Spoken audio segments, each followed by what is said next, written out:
Meus irmãos, graça e paz a todos, estamos aqui para mais uma super dica de leitura para vocês.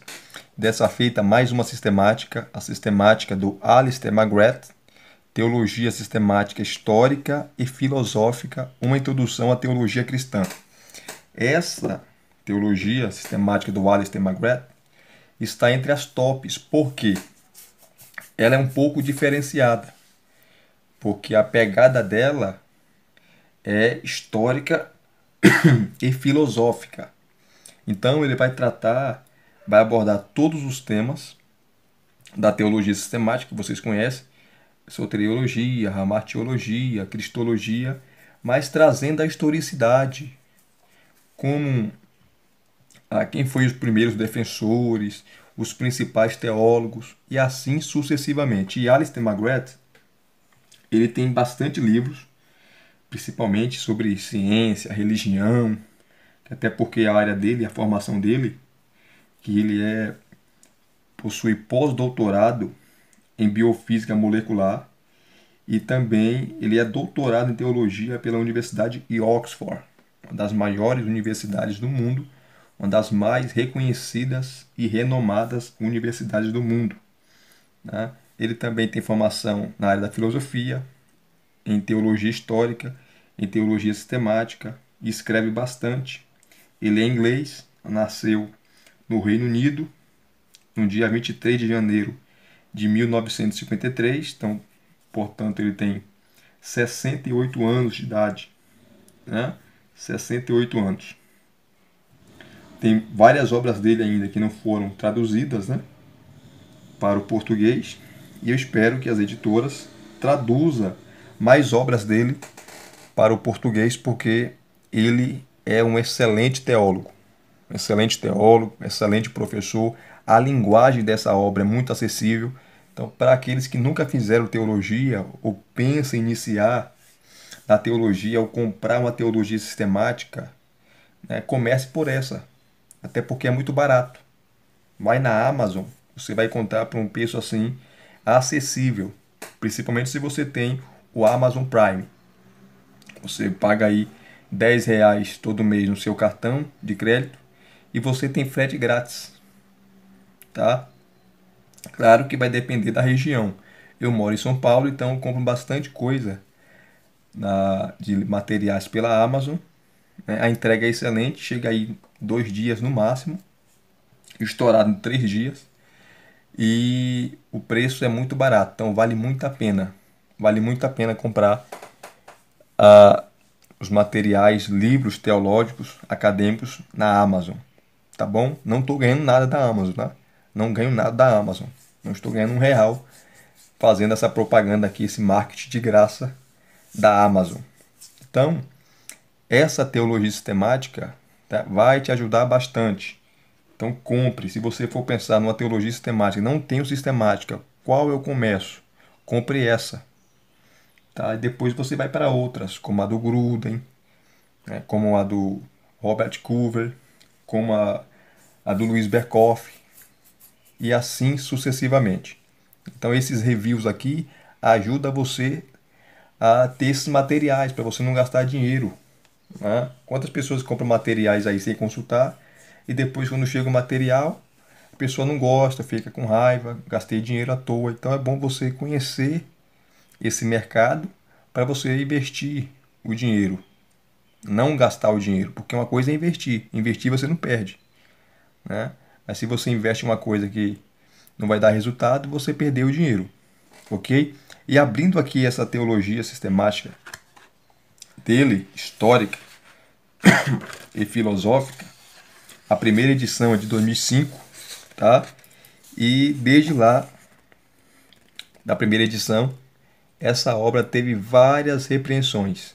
Olha aqui, ó. A primeira edição de junho de 2007. Aí teve as repreensões, né, no mês de março de 2007, no mês de setembro de 2008, novembro de 2010, março de novo de 2013, outubro de 2014, abril de 2016, janeiro de 2018 e outubro de 2019. Então, quando você vê uma obra que tem bastante repreensões, é porque ela vendeu bastante, vendeu muito, né?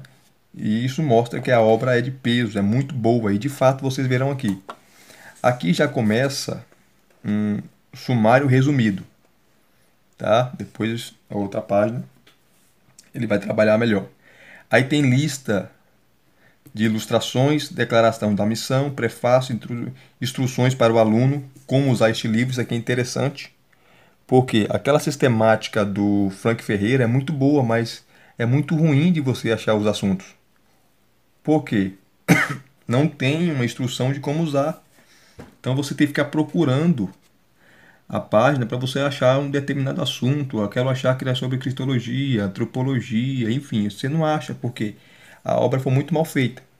É uma excelente obra, o conteúdo, mas foi muito mal feita. Então aqui tem instruções de como usar essa sistemática. Instruções para o professor, tá? A primeira instrução é para o aluno. A segunda instrução, está na página 29, é para o professor de como usar este livro. E a página 33 são os agradecimentos. Aí vem. O livro, essa sistemática, é dividida em três partes principais, né? A primeira parte é principais marcos, períodos, temas e personalidades da teologia cristã. Aí ele vai tratar aqui, ó, sempre com a introdução, o período patrístico, do ano 100 ao ano 45, a Idade Média e o Renascimento, do ano 1050 a 1500, os períodos da Reforma e do pós-Reforma, tá? De 1500 a 1750, a Idade Moderna, né? Que vai de 1750 até os nossos dias. A parte 2 ele vai tratar sobre fontes e métodos, né? Passo inicial, as preliminares, as fontes da teologia, o conhecimento de Deus, natural e revelado, filosofia e teologia, o início de um diálogo, né? Interessante aqui, ó. E a parte 3 a teologia cristã, né? A doutrina de Deus, Trindade, a cristologia, história e fé, uma nova agenda cristológica, a doutrina da salvação em Cristo, sempre com a pegada histórica, né? Ele vai pegar o desenvolvimento dessas doutrinas, os desdobramentos dessa doutrina, tá? Porque para você conhecer porque nós pensamos como pensamos e porque defendemos o que defendemos, você deve olhar para o retrovisor do passado. Por isso, você tem que estudar a história da igreja, tá? Conhecer as principais doutrinas, que teve teólogos lá atrás. Não foi um anjo que desceu do céu para dar a doutrina.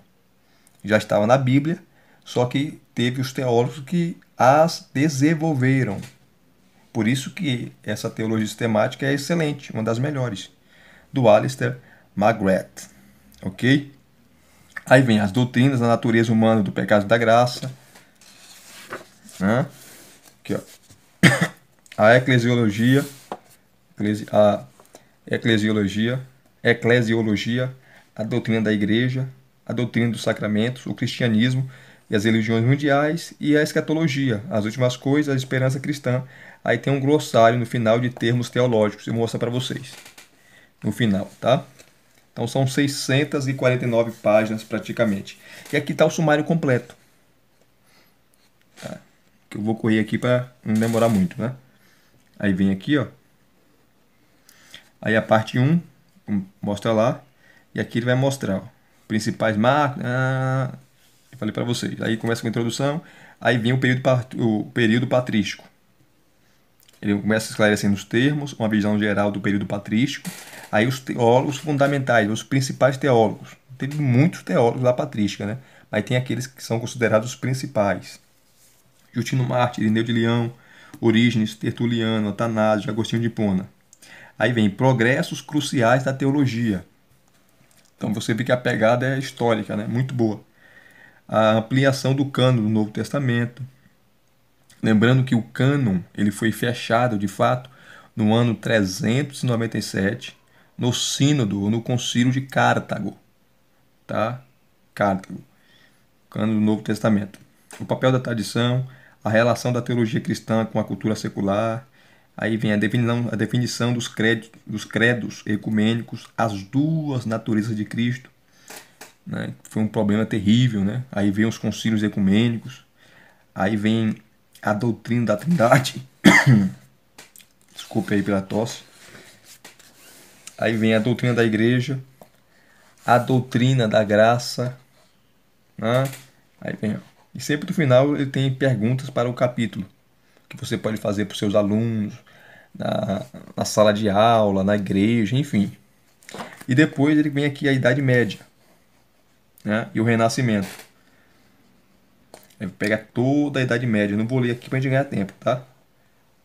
Os principais teólogos, como o Tomás de Aquino, que foi o principal teólogo, na verdade, né? Tomás de Aquino era fantástico. Quando você lê a Suma Teológica dele, meu Deus do céu. Anselmo da Cantuária, né? Duns Scotus, Guilherme de Ockham, Erasmo de Roterdã, Anselmo de Cantuária, muita gente desconhece ele, mas a doutrina que Deus pagou ou o pecado da humanidade para o Pai, né? Ele pagou para o Pai os pecados, foi ele que desenvolveu. Ele que a sistematizou, Anselmo da Cantuária, tá? Interessante. Cristo pagou os pecados a Deus, o Pai. Aí vem os progressos cruciais da teologia, tá? Que não vou ler para a gente ganhar tempo aqui, ó.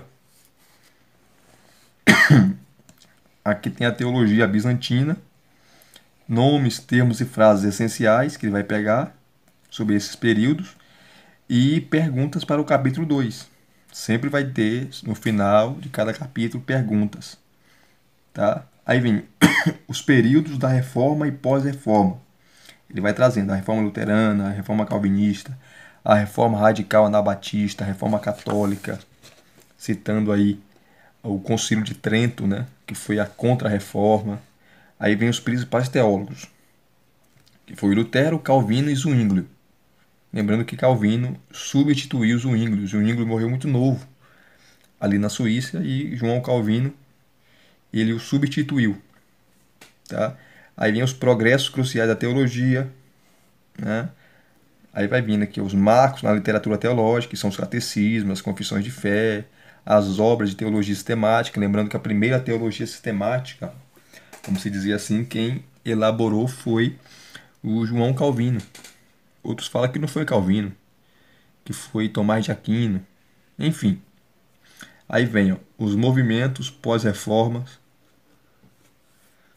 que são os desdobramentos pós-reforma. E sempre no final, nome, termos e frases essenciais, tá? Perguntas para o capítulo 3, leitura complementar e citações.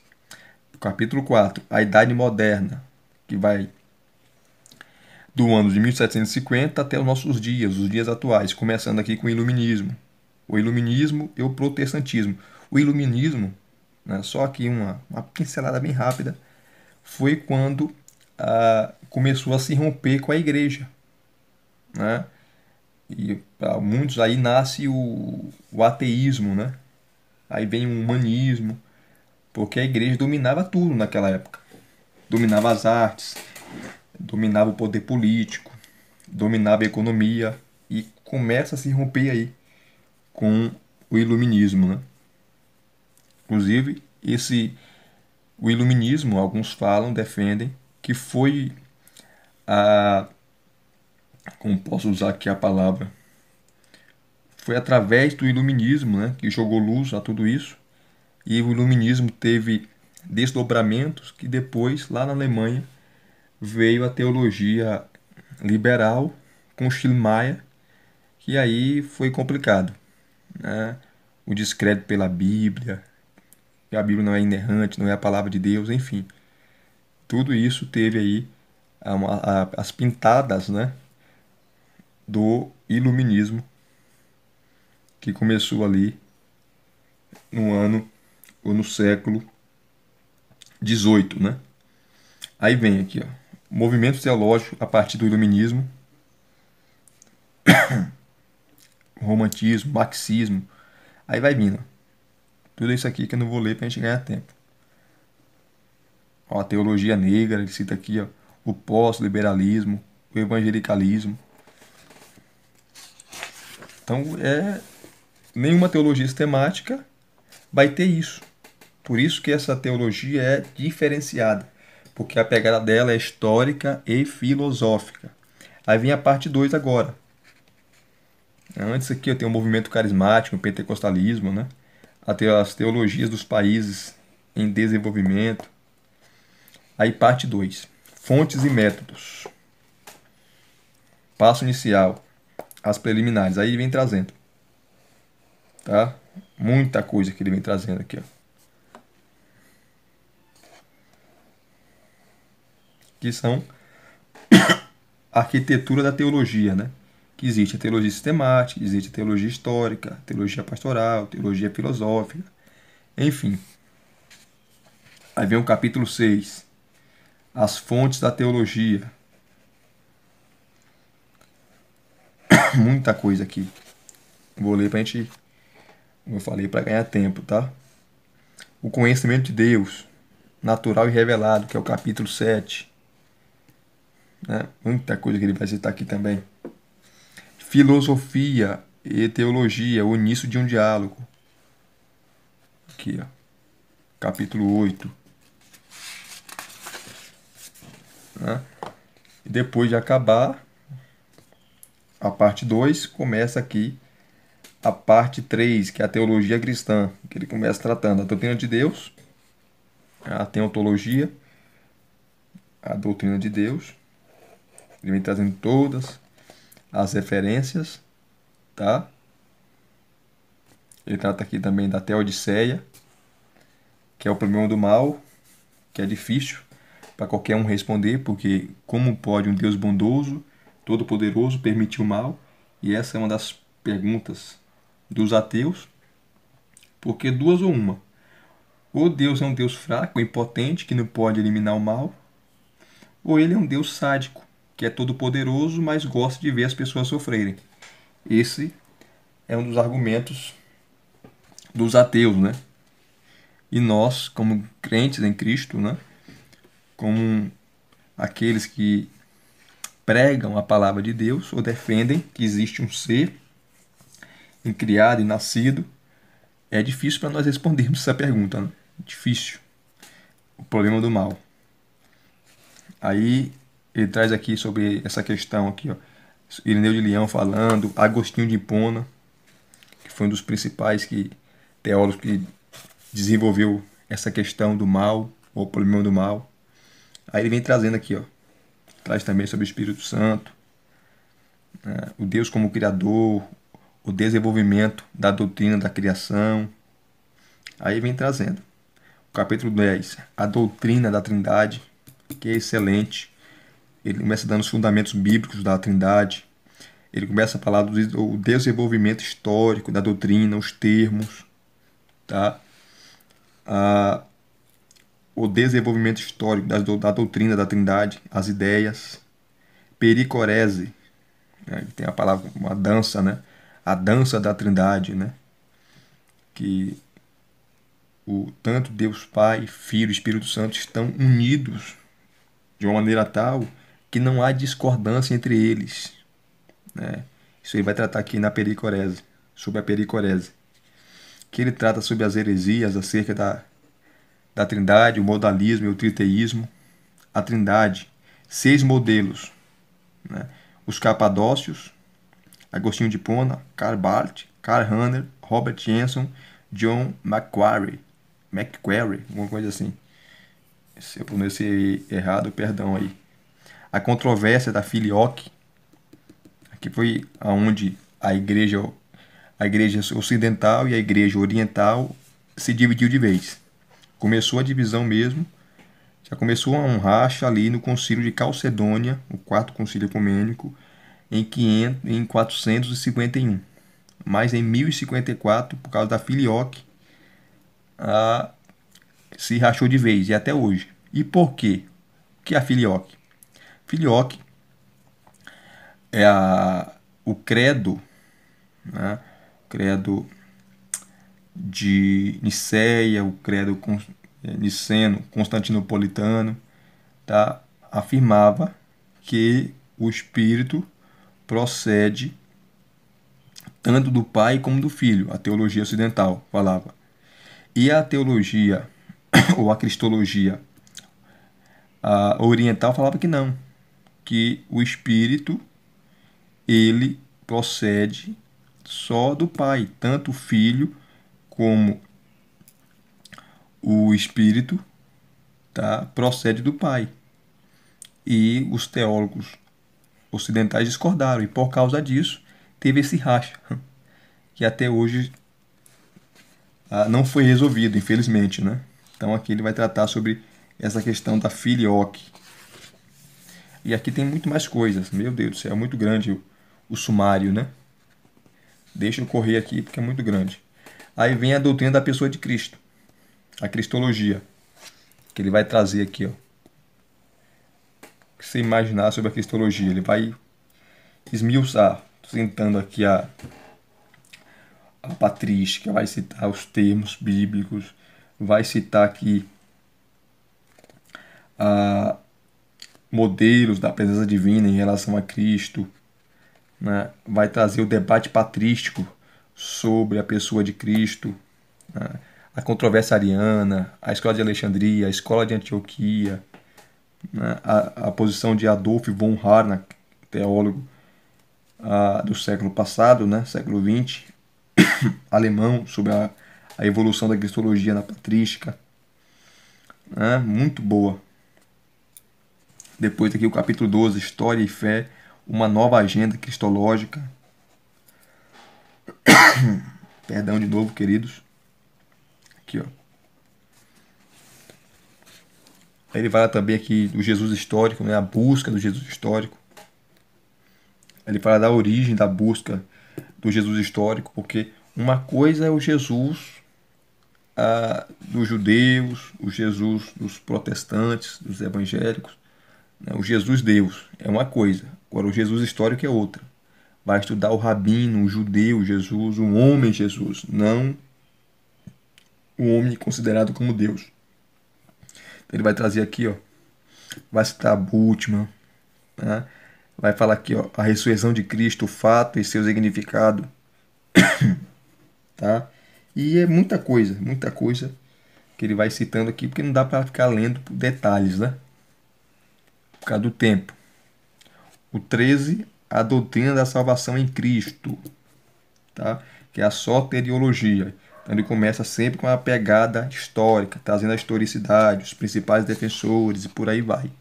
As principais posições, tá? Então o sumário é gigantesco, né? O 14 aqui, ó, as doutrinas da natureza humana, do pecado e da graça. Aqui ele vai tratar sobre essa questão. Trata sobre a justificação, a doutrina da predestinação, os principais defensores. A eclesiologia está aqui, ó, a doutrina da igreja, né? A doutrina dos sacramentos, o cristianismo e as religiões mundiais também, né? Que é praticamente a penúltima, né? Então ele vem trazendo. E aqui a escatologia, escatologia, as últimas coisas, a esperança cristã, tá? O Novo Testamento, Agostinho, as duas cidades, a cidade de Deus.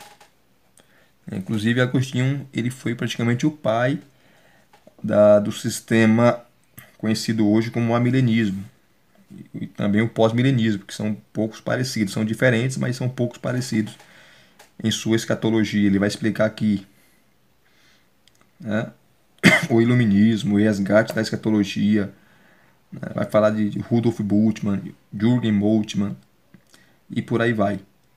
As últimas coisas, que é o inferno, o purgatório, o céu, e aqui termina, né? E no final tem um glossário de termos teológicos, que vou mostrar para você daqui a pouco. Aí vem aqui a lista de ilustrações, né? Tem mapas, né? O Império Romano, a igreja do século IV, os quadros, figuras, tá? Vamos lá para a página. Aqui, ó, declaração de missão. Isso aqui é interessante.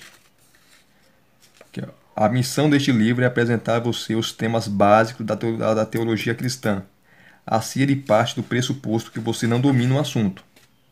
Portanto, este livro se propõe a apresentar e explicar os seguintes aspectos da teologia cristã: os seus conceitos fundamentais, a forma como esses conceitos foram criados e defendidos, o vocabulário básico da teologia cristã, especialmente os termos técnicos, os principais debates que influenciaram o pensamento cristão nos últimos 2000 anos, tá? E as principais figuras do mundo intelectual que ajudaram a construir a teologia cristã ao longo da história.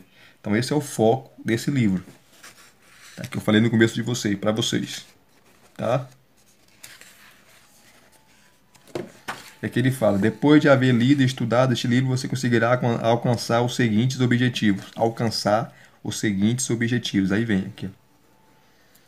Você vai entender melhor a teologia, vai enxergá-la com outros olhos. Deixa eu pegar aqui.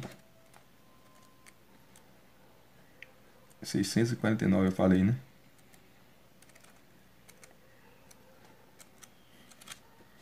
No final, os termos que você não entender, não compreender, você vem na página 649, que tem aqui um glossário de termos teológicos. Tá? Aqui, ó. Adocionismo, que era visão herege que defendia que Jesus fora adotado como filho de Deus em algum momento de seu ministério, normalmente em seu batismo. Seu batismo é apontado como esse momento, né? Aí vem aqui agionamento, que é o processo de renovação da igreja, particularmente associado à figura do Papa João 23 e o Concílio Vaticano II, que foi do ano de 1962 a 1965. Anabatismo, termo derivado da palavra grega que significa literalmente rebatizar, né? Utilizado em referência à ala radical da Reforma no século XVI, que se inspirava no pensamento de líderes como Menno Simons ou Balthasar Rubmeier. Então, todos os termos aqui, o glossário que você não entende, vai aparecer aqui. Você vem aqui, ó.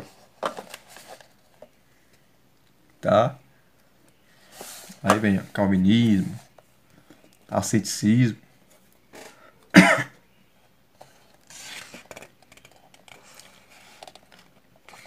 Muita coisa aqui, ó. Então, o termo que você não entender, você vem aqui e você vai ver, tá? Deixa eu voltar aqui para pegar rapidamente um tema para vocês verem. Deixa eu retornar aqui ao menu principal, né? Ao sumário. Vamos pegar aqui a cristologia. Deixa eu ver aqui. Ou melhor, a doutrina da Trindade, que tem a ver também com a cristologia, né? Aqui, ó. Cadê? Trindade. 373. Vamos lá. 373. Então você vem aqui na página. Aqui, ó. Como o livro é gigantesco, as notas de rodapé, tá? Está sempre no final aqui dos capítulos, como vocês estão vendo aqui, ó. Tá? Indicações de materiais, as obras que ele usou para consultar. Então, sempre no final dos capítulos, a última página, está lá. Ok? Aí vem aqui, ó, a doutrina da Trindade. Os fundamentos bíblicos da Trindade. Vamos lá. Sempre vai ter aqui as figuras para você olhar, para você ver, tá? Vamos correr aqui rapidamente. Vamos lá, vamos lá. Cadê? Pericorese. Pericorese. Não achei aqui. Cadê o modalismo? Aqui, ó, pericorese. Só ler essa parte para você. Muita gente não conhece sobre isso, né?